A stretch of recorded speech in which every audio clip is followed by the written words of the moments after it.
Welcome into the DNVR Avalanche podcast presented by DraftKings Sportsbook, the number one rated sportsbook app out there. Use code DNVR when you sign up for a new account so you at least make some money when the Avs play in a way that is really, really frustrating. Avs lose 3-2 to the St. Louis Blues, certainly not for lack of opportunity from Colorado, but they just could not convert their chances tonight, and it cost them dearly. That and a couple of very stupid mistakes for sure, but you can't have 4 looks at a net without a goaltender in it and not score on any of them. Yeah.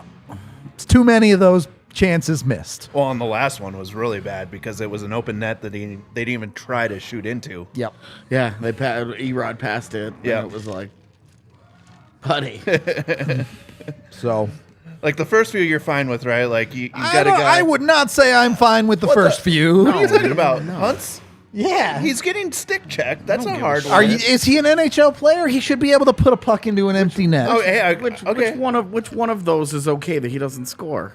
Because if you pick one, then there's still the fucking other one. I'll pick the first one and say the second one was something that shouldn't have happened.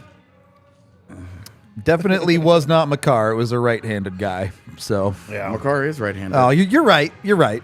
But I'm pretty confident it was still Erod. But maybe it was Makar. Doesn't matter Honestly, because it is impossible to tell it those two is apart. And the thing is, Jersey tuck is yeah. identical. They're the same size.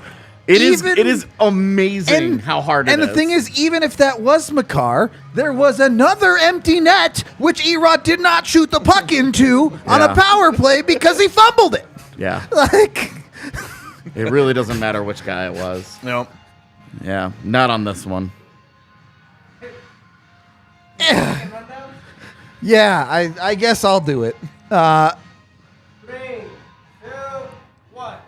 Avs actually played a pretty strong first period other than those failed chances that they didn't convert on, but you like the way they were playing their game. The end of the period 0-0, a little bit frustrating because they had 2 power play opportunities as well, so you'd have liked them to see them score a goal, but it was a good hockey game. Second period, they break it out, they get the goal, they're able to feel a little bit better about themselves. I mean, Mikko Rantanen is just an unstoppable monster right now. I don't know how else to tell you that one. Dude can't miss. We'll talk more later about that, I'm sure. But after the Avs get their goal later on in the second period, they kind of just collapse to the counter push to the Blues. The Blues come back strong, almost immediately get that goal back on the other end. Just not quality defense. I don't know what else to tell you on that one. The Avs kind of got beat up the ice multiple times. That's the 2-1. I'm way over the timer. I don't care. They take a penalty late in the third. They pay the price for that. They get a bad bounce on the second goal because that's hockey. And 3 goals was too many to surmount. The Avs played a damn good third period, too. Dominated the period, got good opportunities, got the one back, and I'm sure we'll talk more about the 5-on-3 and everything else, so we'll just end it there. Way too good of a game for the Avs to not convert the opportunities that they had. Yeah, I mean, it's a weird one where I think it's fair to say you deserve to lose, but also that's the best played game that they've had against a team not named Columbus in a while. Yep. Like best wire-to-wire played game. Yep. Versus a non-Columbus team in quite a while. Yep. So, because I think they played a really good game. The Blues make 2 great plays for 2 of their goals. They get world-class, like fluky nonsense luck for the Brandon Saad goal. And then the Avs just don't capitalize on chances. Like, that's really what it comes down to. The Avs just didn't capitalize on some glorious chances. You can totally fight about which guy it was.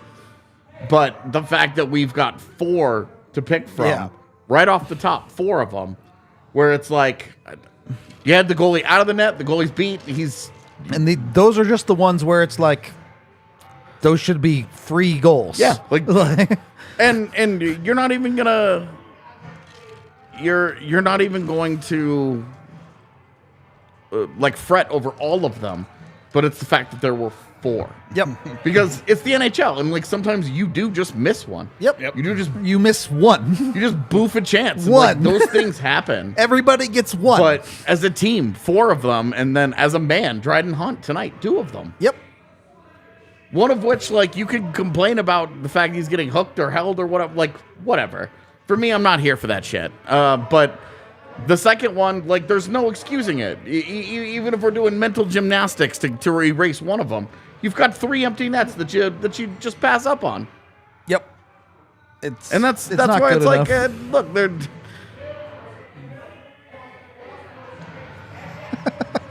Like, you play a good game, you create 4 chances with no goaltender, you get there, Yep. and then you just don't cash them, man. Like both 2 things true. You played a good hockey game, you deserve to lose it. Yep. Agreed. It's interesting too because this was a hockey game where it was like, oh yeah, the Avs are winning the possession battle pretty handily, especially as the game went on. It felt like, yeah, this is the Avs. It's coming. It's coming. It's coming. Even the Avs can't survive that many missed opportunities. Yeah. I mean, okay. it's really all there is to it, man. I mean, you deserve to lose a hockey game, you lost a hockey game. Yep. It's how it went down. It's how it went down for sure. Going through it, I will give the Avs a little bit of credit. They did roll their lines pretty decently, except for the last minutes of the third. Obviously, they pushed their top guys pretty heavily. But, Yeah. you really didn't have that many bad performances tonight from players outside of Dryden Hunt. Did you see where Andreas Englund's ice time finished? I saw it was at 9 minutes after the second. 10:27. One shift over. That was it. It was one shift. I want to see where Makar ended up because with Yeah, 10 minutes he left, was in at the third, 22. he was at 29:06. 22. Wow. So he played 7 of those 10 minutes. Yep. Maybe he didn't shoot at the end because he was tired. It's like, oh, I'm just gonna. Can't do it. Take this. An interesting question in chat saying, what did you think of Ranta? Led the team in Corsi once again. I thought he looked good, especially while laying the body. He looked better in the offensive zone tonight. Still looks completely lost in the defensive zone to me. The Corsi numbers are nice, but they're also a bit of a mirage when you're a fourth liner playing minimal minutes in sheltered time. Yeah. So it's hard to take those Corsi numbers super seriously. But yeah, he's doing okay with what he's being given. When those numbers are bad, we don't crush a guy Yeah, for being at 32% same, because yeah. you're like one shift can determine that. Yeah. When they're good, it's hard to be like we're already arguing for him to get more ice time. Right, Nothing about yeah. it changes. Yeah. I mean, I agree. Like in the offensive zone, he looks dangerous. He's going to the net. Yeah. He's a big body. He should be doing that. He had a good hit in the defensive zone, but he does look lost when he gets back there. The game moves fast, and he just gets a little bit lost with coverage. But he's learning. To be honest with you, I don't even know why we're talking about Sampo Ranta in Yeah. a game like Right. this. No offense, that's not to bag on him in any way. It's just, The real conversation you're Total- tying in here is like, Sampo did get a good chance or two in this game that he didn't finish. No. In a normal game, you'd be like, wow, you'd love to see Sampo finish that. But on tonight, his chance was like 12th on the list of ones you'd like the Avs to finish. Yeah. So it just wasn't all that big of a deal. was EJ great or did he just shoot a lot? Yeah, he was fine. He He wasn't. was jumping into the play quite a bit tonight. I think he felt the urgency in the third period, but almost nothing dangerous came from that. And him shooting from 25 feet away just isn't. It's not That's not that gonna be dangerous. interesting. an unscreened shot from a foot inside the blue line over and over and over and You over watched him- is like, I don't hate this. Like, I'm not mad about it, but I'm also not like, wow, look at EJ go. You know, watched like, him it was miss just a like- couple of keeps at the blue line at times too, because Yeah. he's just half a step off. It was just. And it again, I do think he played a solid game, nothing like that. Yeah. but no one played solid enough for the Avs to win the hockey game. Well, and this is just capitalization, man. You know, it's you get out. You have I think the first period is pretty indicative of the whole game. Like the Avs played well. Yeah. They had chances. They just don't cash in on anything. They don't bury anything. You know, Dryden Hunt's first scoring chance on the forehand, and a guy's stick checking him. But give me a break, dude. I don't know. If he was getting stick checked that badly, would he have still been able to? You would like him to make it, right? He puts it through the crease to the other side. It's because he tries to pull around and go wide a little bit more, and that's where the mistake was. I Cut would his angle off. bet my mortgage. If you go talk to Dryden Hunt, he'd be like, "Yeah, I got to finish those." Yeah. He knows it. Everybody knows it. Even if the defensive player had made like a truly like outstanding play, he'd be like, "I've got to find a way." But he had it. It's literally on his stick. Yep. The goalie is literally vacant. The dude could have poked it one-handed he has into vacated the net. The goalie is gone. You just have to score there, man. Like you just have to score there. Yep. I really don't know how. I'm not here for. Well, this happened and that happened. Like you're in the NHL, man. Yep. You're a foot from the goal line. The goalie is I'd say gone. you're a foot from the crease. It was a little From further where than he that. shoots it. Yeah, he's outside the crease. Like Well, he pulled It's it not outside. It's The not puck's- far, but You are right though. The puck lands a foot away from there, and that's when and he it's drags it and it's around on and his cuts forehand. angles off. he should have and just you shot know- it. Well, Yeah, and you but- know that guys in the NHL, there's a lot of forwards in the NHL that have no backhand. Yep. And we saw that tonight. Like Dryden, because the other chance that Dryden Hunt gets is on his backhand. He tries Flubs it. and puts it back into Binnington's. Like Binnington is giving him all the benefit there of the doubt because he comes all the way back across and it almost goes in because it almost overslides it. Where you're like, it was almost so bad it worked. yeah, It's just a tough one. Like Dryden Hunt probably not going to get much sleep tonight. He's just No. going to be they lose the game and he's sitting there going, "Oh my god!" And the top line. Look, as much as I want to be like Cale Makar, like that one timer that hits Binnington in the nuts at the end, yeah. like that has to go in. Like that's a wide open net. Yep. And he shoots it The into his entire body. half of the net is just a goal. He shoots It's it just a back goal. into his body, Yeah. and like that sucks too. But it's really just all of these, all of them. They're all just missed chances. Yeah, the McKinnon chance that just catches Binnington in the shoulder. And that's one where I'm happy given that like Binnington gets a piece of that. It's on the shooter to beat the goalie, and he didn't do it. Binnington Agreed. played well. Well, He played a really good game Yeah, tonight. I hate. But It it's just- fills my mouth with acid, battery acid, to admit that Jordan Binnington deserved to win tonight, but he did. I mean, he did have a lot of those. What we talked about, the empty nets are just Yeah. like that's on the Avs, but the ones where he was in front, squared up, yeah, That's he on made those stops. yeah. Yep. No doubt about it. He played For sure. well. I think he finished like He with a also could have had 9.957 or 6 somewhere around goals dropped on his head. Yeah. Playing well. Like Coulda. Yeah. the- And it wouldn't be Coulda, the first shoulda, time woulda. that we've Yeah. seen a goaltender play well and the Avs just body them. but the Avs just didn't convert. That's really all it came down to. We'll get back to the negative stuff. I do want to move into some of the positive stuff. Look, the Avs got a lead in this hockey game. Once again, they scored the first goal of this game. It had the second period had really like ground into this like. It wasn't Nobody like really knew what this game there was gonna wasn't- be It at that wasn't point. super fast Yeah. paced. It wasn't like a large trading of chances. It was really just like neither team had sustained push. Yeah. And they would get like an opportunity and they would have the puck, but not a lot would come of it. And then the other team would kind of, you and it just wasn't. After both of Dryden Hunt's adventures, Yeah. the Avs kind of fell into this feeling of, oh, okay, you're just waiting for the top line to get back out there. It Yeah. felt like a lot of passivity from the Avs' depth tonight. And you know, part of that is they're playing St. Louis, who's got better depth when the Avs are this beat up. Yeah. But the Avs' depth just wasn't accomplishing very much. Yeah. And like, I don't even think that from a process standpoint, I don't think that Colorado's depth had a bad night. No, I don't think they did either. They But just weren't. when your top line does give you 2 goals. Yep. And you lose in a 3-2 game. Yep. And it's like, you have 5 power plays. Like, we're talking about the Dryden Hunt misses 2 open nets and Evan Rodriguez with another one. Yep. That's your bottom 9 production Yep. is right there. Like, that's where it had to Score come from. one of those. Yeah, straight up. Like, one chance there. Yep. One of those goes in, and we're not talking about this like this. Yep. You know? And it just, like I've said a bunch of times, like, so many of these games come down to, oh, well, how do your best players do, and this and that. But your best players gave you both of your goals and created a bushel of scoring chances throughout the game. They don't finish them, but they get two goals for you, though. Yep.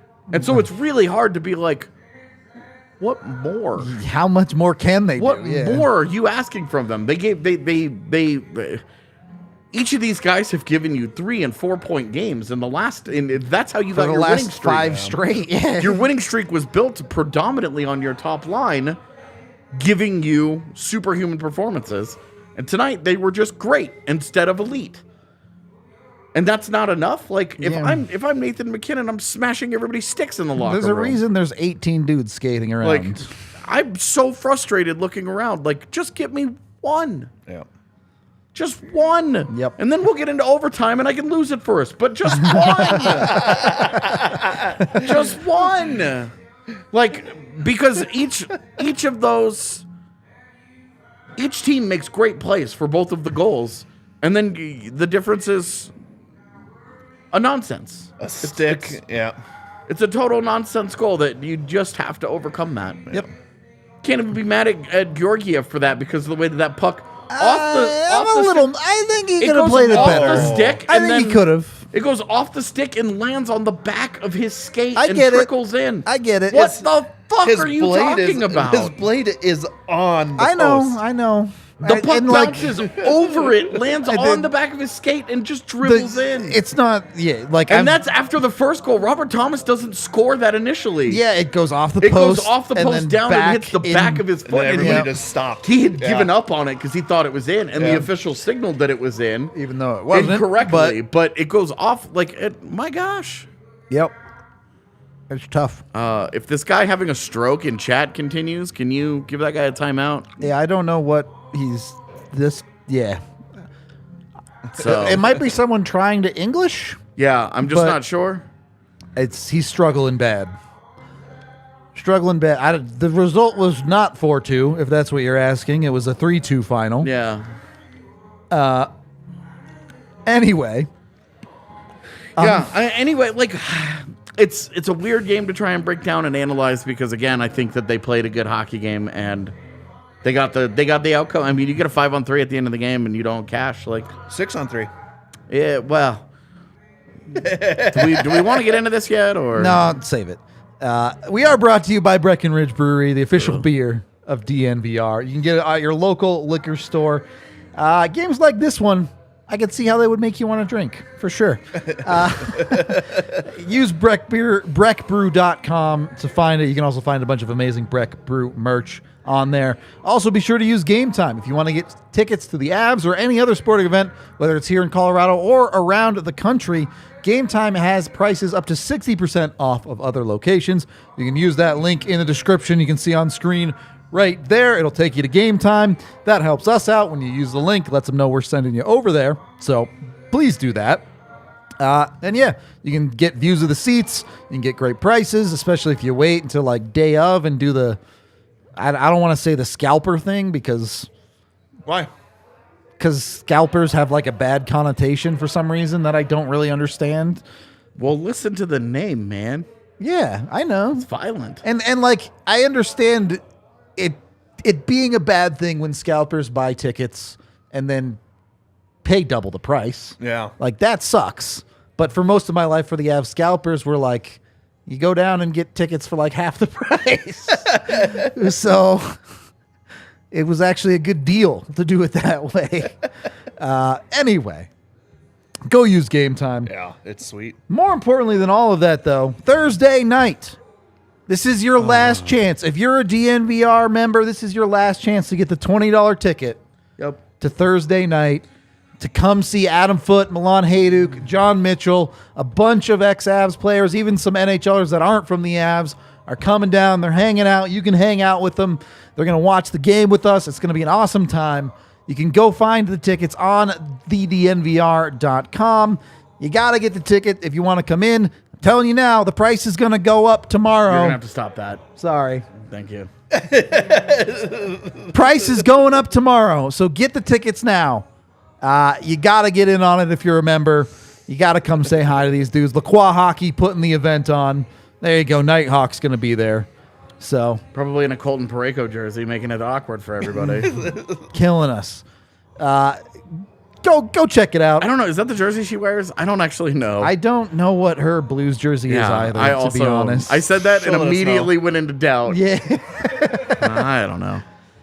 Anyway, Yeah. it's an awesome event. Lacroix Hockey's awesome. Part of the rapidly growing hockey community beyond just the NHL level here in Colorado. So, Oh, fuck yeah.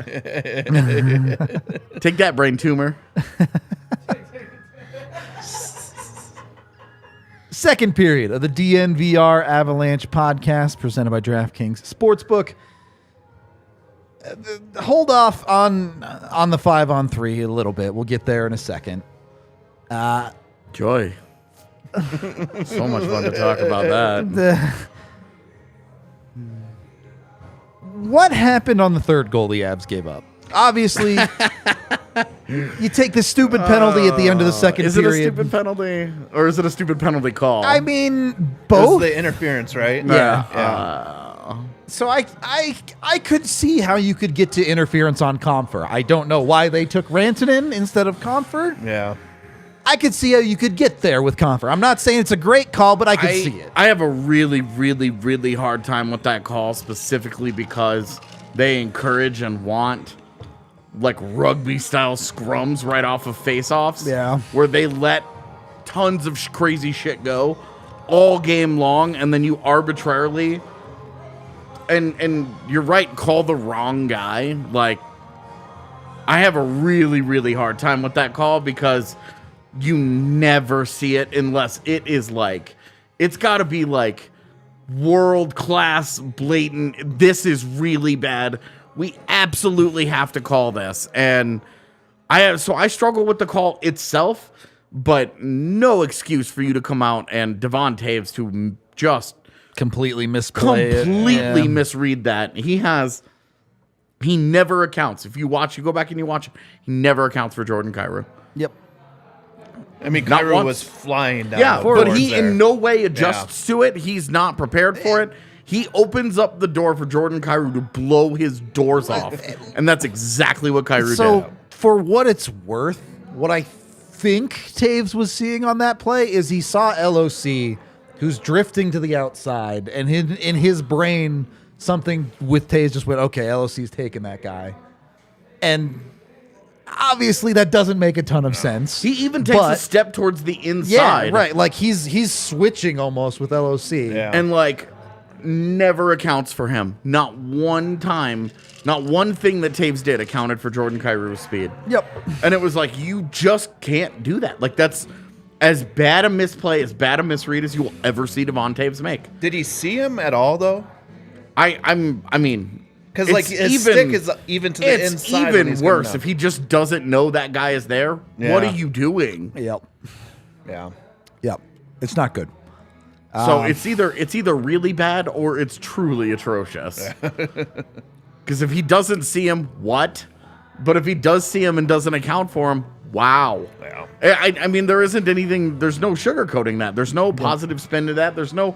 They made a nice play, and Devon Taves completely fell asleep on that. And you're getting by here with Andreas Englund and Jacob McDonald and all this stuff, right? Like your best defensive defenseman. It's Yeah. Devon Taves that you're looking at, and you're like, bruh, what the hell, man? Well, and that's the other side Those are of the it, two right? best scoring chances that they get all game long. Their two And best they scoring convert chances both, are the yeah. breakaway and that. Yep. Yep. And Georgiev, of course, makes some other quality chances look not so quality by just stopping the puck. Yep. But those were easily their two best chances, and that was it. And they cash on both. And it's like, look, this is a team that has had a really hard time scoring goals. And when you kick open the door like that, I have not gone back and watched the replay to really break down all aspects of it. Mac needs to pick that guy up faster. Please, for the love of all that is holy, stop tweeting at me that he's a two-way player. He's not. He still is not to that level yet. He's still not as good defensively as you would like him to be. He may never be, and that's.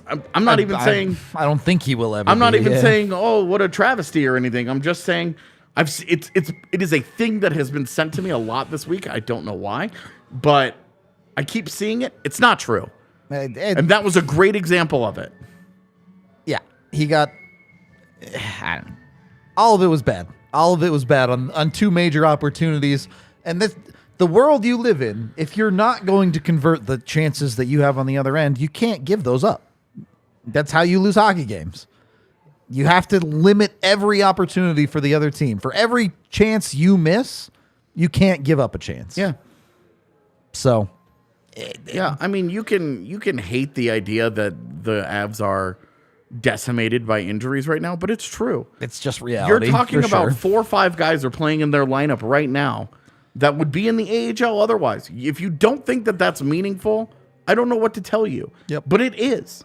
Because on any given night, you're talking about second-line players you want to produce just a shade over a half point per game pace across the year. Yep. That means they only give you a point every other game. Your top players, they're elite. They're giving you between 1 to 2 points per game. Yep.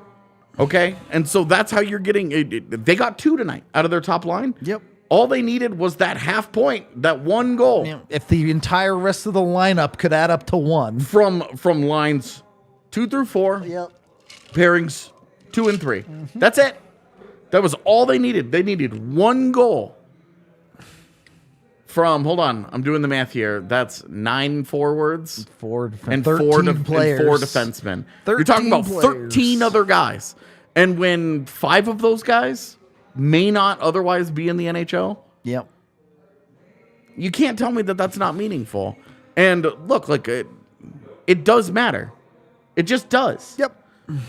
If it was all Darren Helm and Andrew Cogliano and Logan O'Connor, if it was lower lineup guys, it would be different. Even Well, that, I don't know. Like, it would be different because you're not asking those guys. We're not asking JT Compher and Andrew Cogliano to score that often. I'm going to make an unfair comparison here, and I know that. I just want to make this clear. Okay.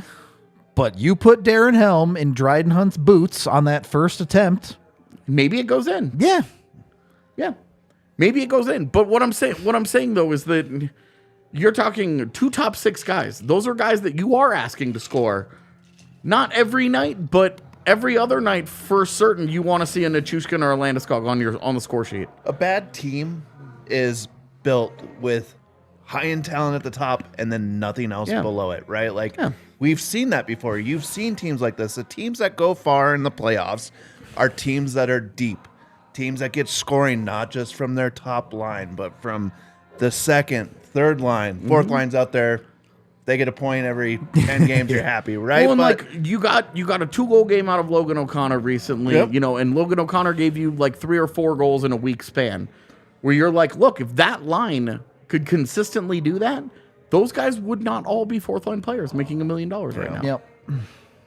They just wouldn't be. And instead, like, that's who those guys are. The fact that they're playing the third line tells you how bad it is. And no, it doesn't excuse the 6-on-3. Those are different conversations, though. Yeah. Those, your best players 100% let you down at the end. And they have to cash that. We're about to get We just to that. haven't Don't gotten there worry. yet. Yeah. Well, and injuries happen to every team. To everybody. No That is a- excuses. Again, it's November right now.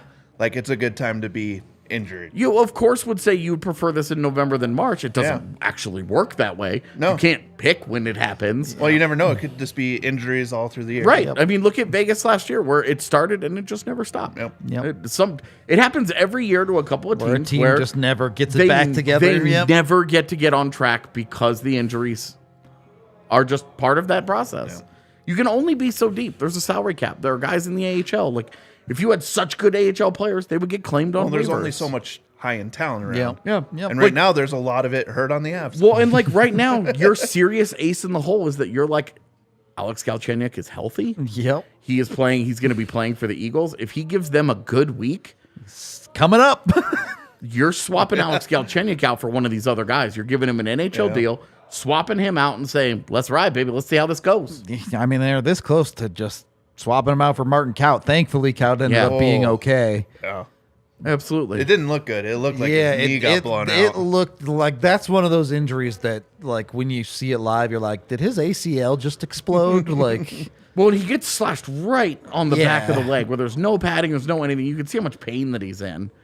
I don't know how that's not a penalty, but it was. But I'm really not going to ride the refs anymore. Yeah, I didn't think it was a very well officiated game. it but wasn't, but that's par for the They course. give you That a is what it 5-on-3 is, in the yeah. final 2 minutes. Well, and It's real hard to complain Yeah, about. like officiating. right, like even if one of those is an automatic call, and the delay of game isn't one they can hide from. And that's where this one really stings. I think without the end of this game, you go, wow, the Avs missed a lot of chances. That sucks.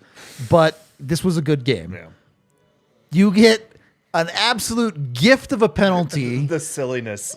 where the Blue, who was it, Falk? Yeah. That Yeah, just Falk. totally panicked because Well, and it's Josh totally a Manson was It's coming at you. down on him. We were even laughing on the watch along. We were like, here goes Josh Manson. And then Justin Falk's like, no, not Josh Manson. What the hell? So you get that gift of a penalty, and then a bounce goes against the Blues, Yeah. where a batted puck just goes straight out on them. I hate and It's a it terrible call. It's It's a a great, terrible rule. great example Terrible of why rule. that should not be delay of Yeah. game or why that should not be a penalty. Because that is in no way intentional. Yep. He is accidentally he is reacting and he flips it up and out and it gives them a 5-on-3. Like, opens up the door for them to lose You're that not game. And saying it's, get rid of the, like, once you clear the boards, it's not a delay of game, even if you're, like, on the ice and intentionally do it. Yeah, Are you he's saying saying- that it should be like icing. yeah, I've always said treat it No like way. icing. Oh, yeah. I have no way. always said this. I mean, people will just take it to the extreme. It'll just This be is- like, Do it. just over and over again, people. We've been over this argument Yeah. before. It's just not true. We're starting again. It's true. No, it's not true because Yeah. we went back and watched the 90s, the 96 Cup run Yep. during the pandemic. I counted that shit. I kept it in mind the entire time. Yep. Number of times it intentionally happened in the last between the start of the Western Conference Final and the end of the Stanley Cup Final, and it happened less than 10 times intentionally. That was the 90s.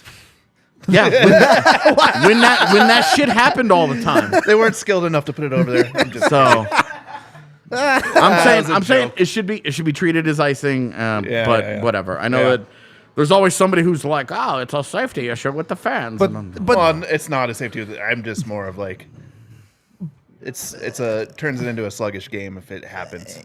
People, wow, icing never does that. In practice, that was it, though. That was the bounce that the Avs were going to get in Yeah. this game, right? Yep. And they needed to convert, and they didn't. I did skip over very quickly. Very nice shot from Arturi Lehkonen. Finally put one properly quality into the net. Yeah. Really, really low key, great drive to the front of the net to Yeah. flash in front of Binnington's eyes like that. Yep.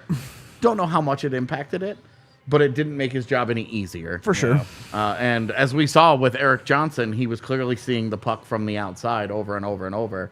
And Makar flashing in front of him, perfectly timed moving screen like Yep. that, might have done just enough to quell that reaction. Just caught time. his eye. Yeah. Yep.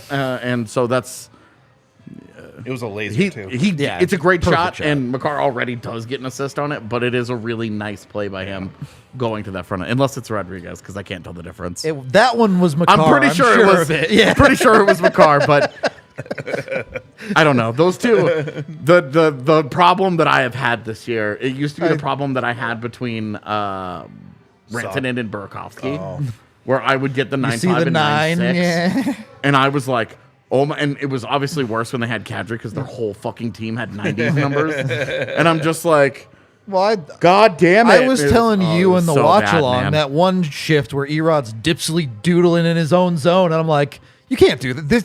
How will I ever tell you apart from Cale McCarr? The one where he draws the tripping, Yeah, where you're like, yeah. he looked just like Kid. What do you want from me? Like, I don't even feel bad about this anymore. Look at this shit. It's ridiculous trying to tell them apart. It's the most first world problem I've ever had in my life. Just check the bank account.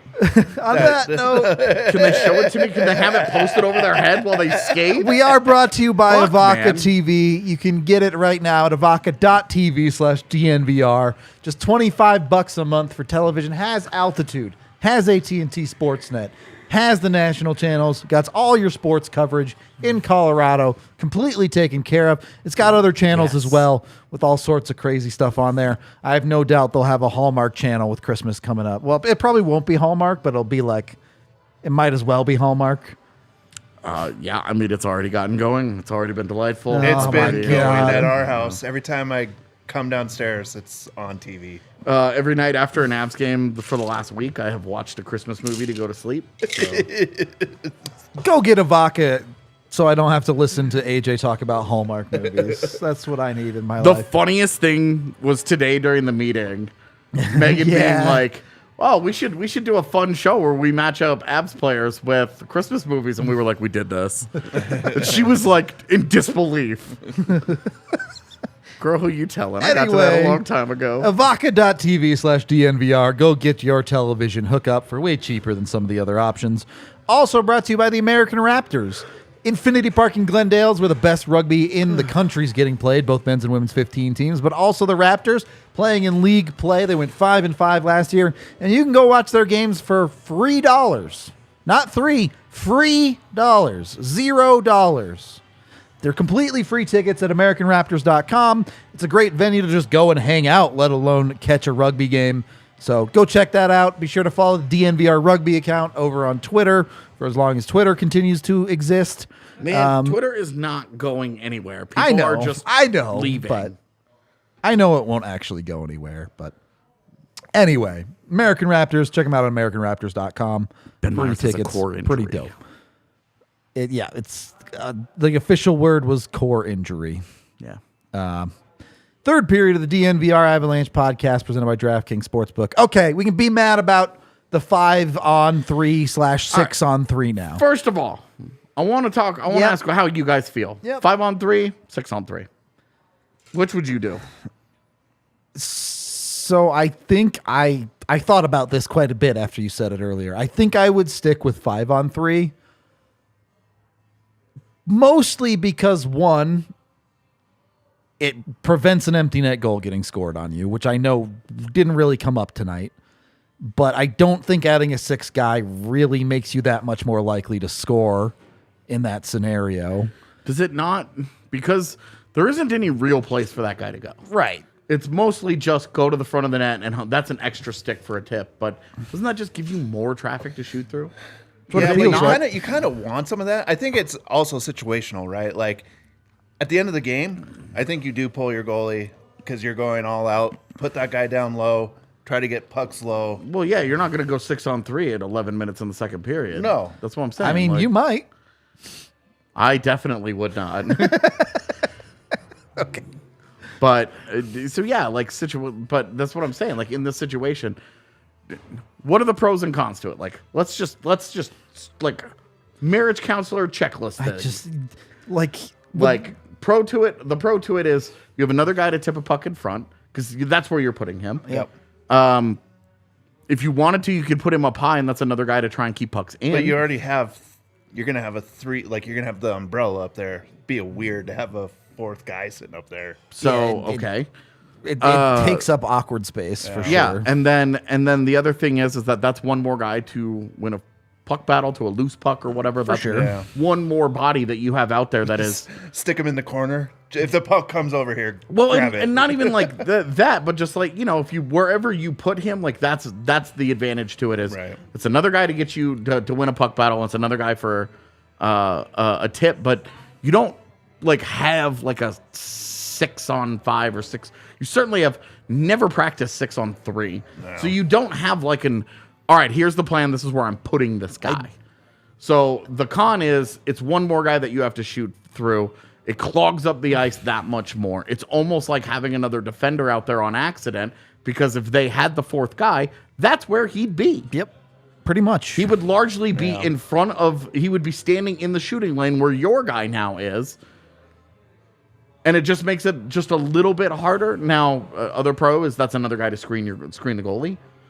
Once the puck's there, it's another guy basically to have a stick on the ice. It sounds like a guy doing a lot of things that don't help the Avs shoot the puck into an empty net.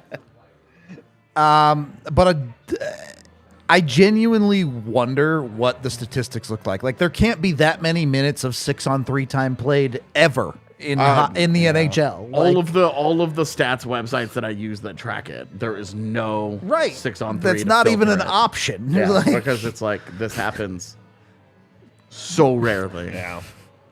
Because it's got to be at the end of the game or endish of Right. the game. Yeah. or some You don't crazy even have, scenario. You don't even have very yeah. many 6-on-4s. Right, statistics. right. Like even those numbers are not super common. I mean, the only reason that, like, the difference of the 6-on-4 versus 6-on-3 is most of the time the 3 doesn't have the chance to score an empty net. Right? Well, 'Cause and you're as we saw with when O'Reilly made that the great play along the wall, and he's like crawling on his hands and knees, like trying to scoop it out. Yeah. There's no guy to help him. Yep. Because if somebody comes to help There's him one guy left. and they lose that battle, then it's like 4-on-1 down low, and you're like, oh, we're in serious trouble. So I just wanted your guys' thoughts on 6-on-3 versus 5-on-3. What would you do if you were the coach in that moment? Because in the moment, I said I would keep it at 5-on-3. Also because of the power play, any clears down the ice, Yep. the goalie can get to that Shoot and get it it back back up the ice. That's true. And maybe, if you're lucky, maybe limit a change if they tried to go for a change. Yeah. You know, if a guy from the far corner or whatever, and he can't get all the way across because your goalie plays the puck up quickly enough. And then there is no threat of the empty net. Right. There isn't a guy's just going to Well, turn around and Miko 190-foot snipe this. And I don't have the stats, but just gut feeling, it just does not feel like that sixth guy makes a significant impact as far as scoring a goal. I like the way that the bench played it, though. They gave him time Yeah, doing the they 5-on-3. gave him a good amount of time. And then they're for like, sure. all right, full send, let's go. Yeah. The other thing is, though, is that your depth, if you are at full health, you're choosing... Yeah. And that sixth guy your is sixth guy Nichushkin. is Yeah. is like maybe new hook. Like Yeah. maybe. Yeah. And instead, you're like,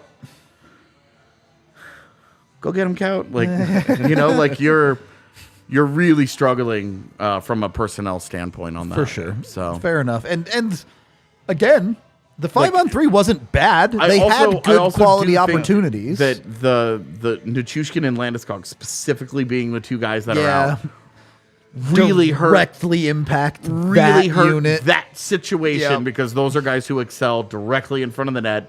Tipping, The one yeah. being big Yep. and just putting butts in faces. Yep. And then 2, tipping pucks. Yep. Those are things that they excel at. And as good as like Arturi Lehkonen is in those situations, because he is good at it, those are two guys who are like Next level. Landeskog yeah. is elite. like Landeskog is tipping. one of the best in the league, maybe just below a Joe Pavelski tier. Yep. And Nichushkin had developed into a guy that has done a lot more was of on that. the way up in that category for sure. I would also ask if you are going to go 6-on-3 and you are looking specifically for a tip, are you intrigued by the idea of Logan O'Connor? Just for that role. If that's all that guy is going to do, are you intrigued by it at all? I guess. You're sticking him in the box, basically. You're just putting him in front of the net and hoping for a tip Just here. another stick. That's all it Yeah. is. Hand-eye. I Yes, feel no? like Or does it feel not like matter that I'd go. much? I don't think it matters I feel that like much at I'd that go point. full Okay. dumb and do the like Chara play. Just send Englund out there and have him stand in front of Binnington. Just Okay. as a screen? Yeah, Yeah, just the that biggest works. body Yeah. you I have. mean, Buffalo used Risto on the power play like that for a long time, where they Yeah. would just put him in front of the net because Yeah. he was also like borderline useless when they would do this. But you know, anyway, I'm just curious. And again, Just curious what you like, what tweaks we would Yeah. make in different. Well, and 'cause it's- in the moment, you've got 4 seconds to try and make this decision. You really have to be prepared And- walking in but- with. All right, if I'm in this situation, here's kind of how I want to approach it. well, and if you run back the tape and you look at that 5-on-3 and 6-on-3 situation, I think you're pretty happy with how it played out. Besides not finishing the goal, the So- Avs generated good opportunities. Well, and for me, it was the Makar one-timer that hits him in the nuts. Yep. because that was side to side. The net was You had empty. dragged O'Reilly out of the play. The net was Yep. empty on contact of the shot. Yep. And he shoots it back into him. And it's funny because he gets too much of it. Yep. If he flubs that even a little bit and it Slips skitters through on the the five ice, hole. it's a Yep. goal. Yeah. Yep. He gets too much of it, hits him in the dick. We find out he has one. Great. Congratulations, Jordan. It's not usable anymore, which is great for the idea of him procreating. But that's, to me, because I'm like, that's the chance that you wanted. Yeah. They're not in the shooting lane. The goalie's left enough of the net open that you can get to it. Like, that's the chance. That's what you wanted. Yep. You got what you wanted, and you got it from Cale Makar, and he just doesn't finish it.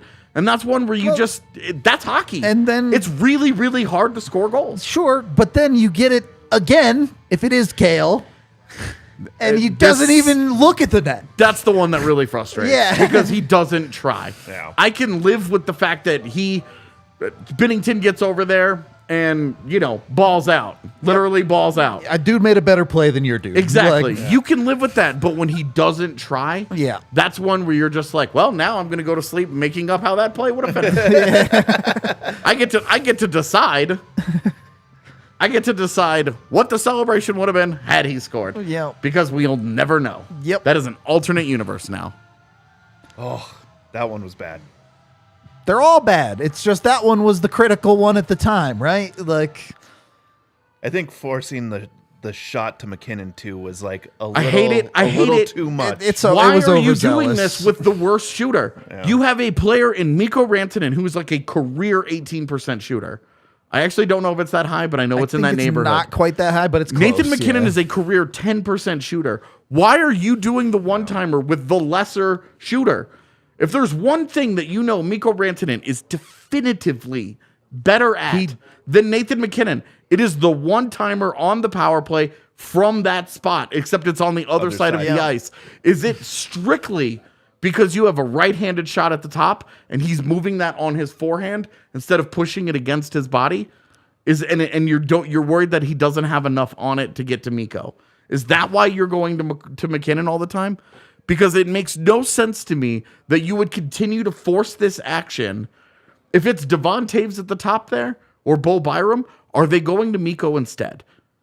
Maybe. I don't know. Is it just because the puck is on Makar's forehand and that is an easier play going this way on his forehand than against his body going the other direction?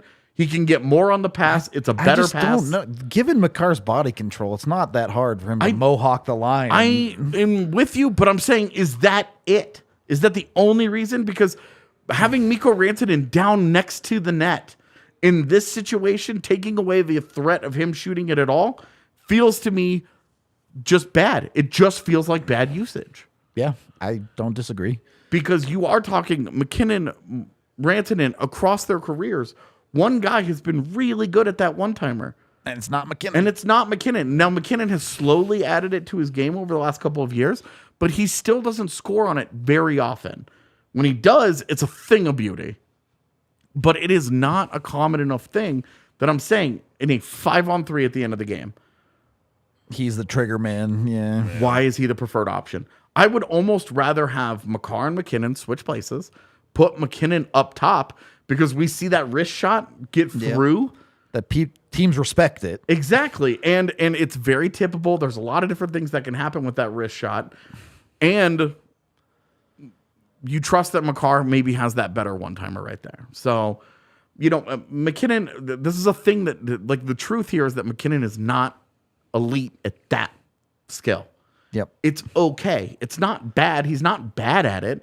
It's just not as good as Rantanen. Sometimes you need to play around your strengths. That's all. And that's why I wonder, like, why are they forcing this action?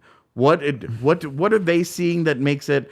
What is the advantage of Rantanen down low in this spot? We've talked a lot about how Rantanen has played down low, and look, he's like piling up assists, especially on the power play.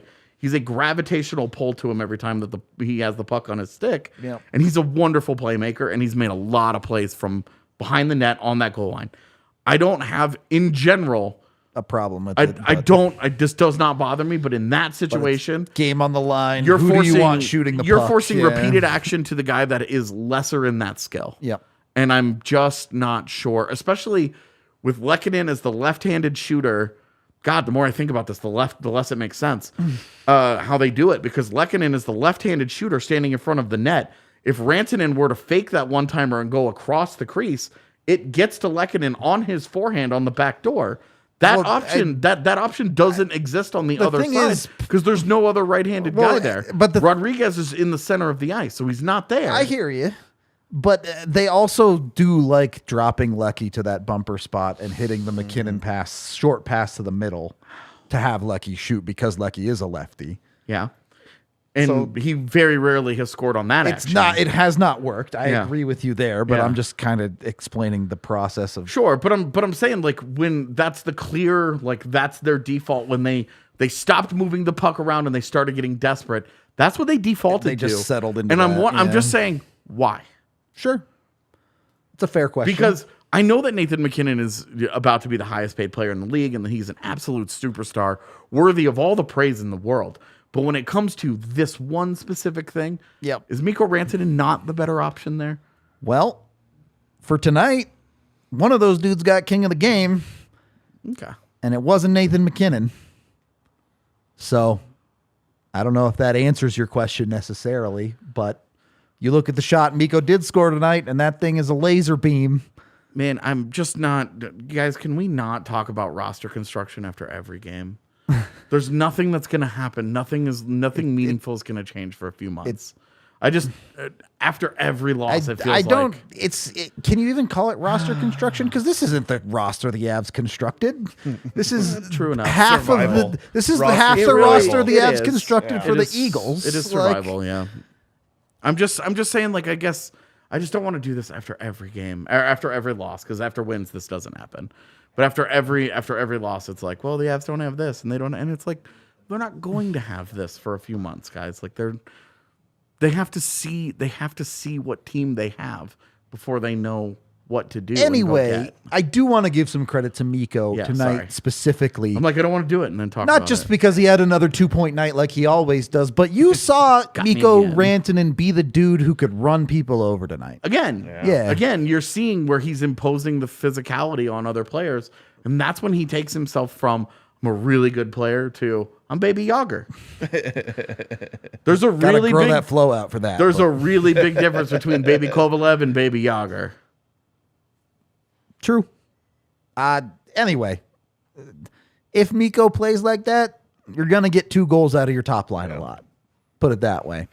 The Avs need to find some stuff from elsewhere. Let's hit these super chats. Let's get out of here. Mac needs to wake up, my man. What you talking about?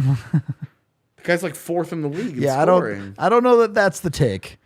$10 from Ryan, who says the Blues drive me insane. I wanted this win so bad, and it's hard not to respond to these trolls in situations like this. Ugh. He is 4th Love in the you league in guys. scoring. Yeah, tied with Mikko for that position before tonight.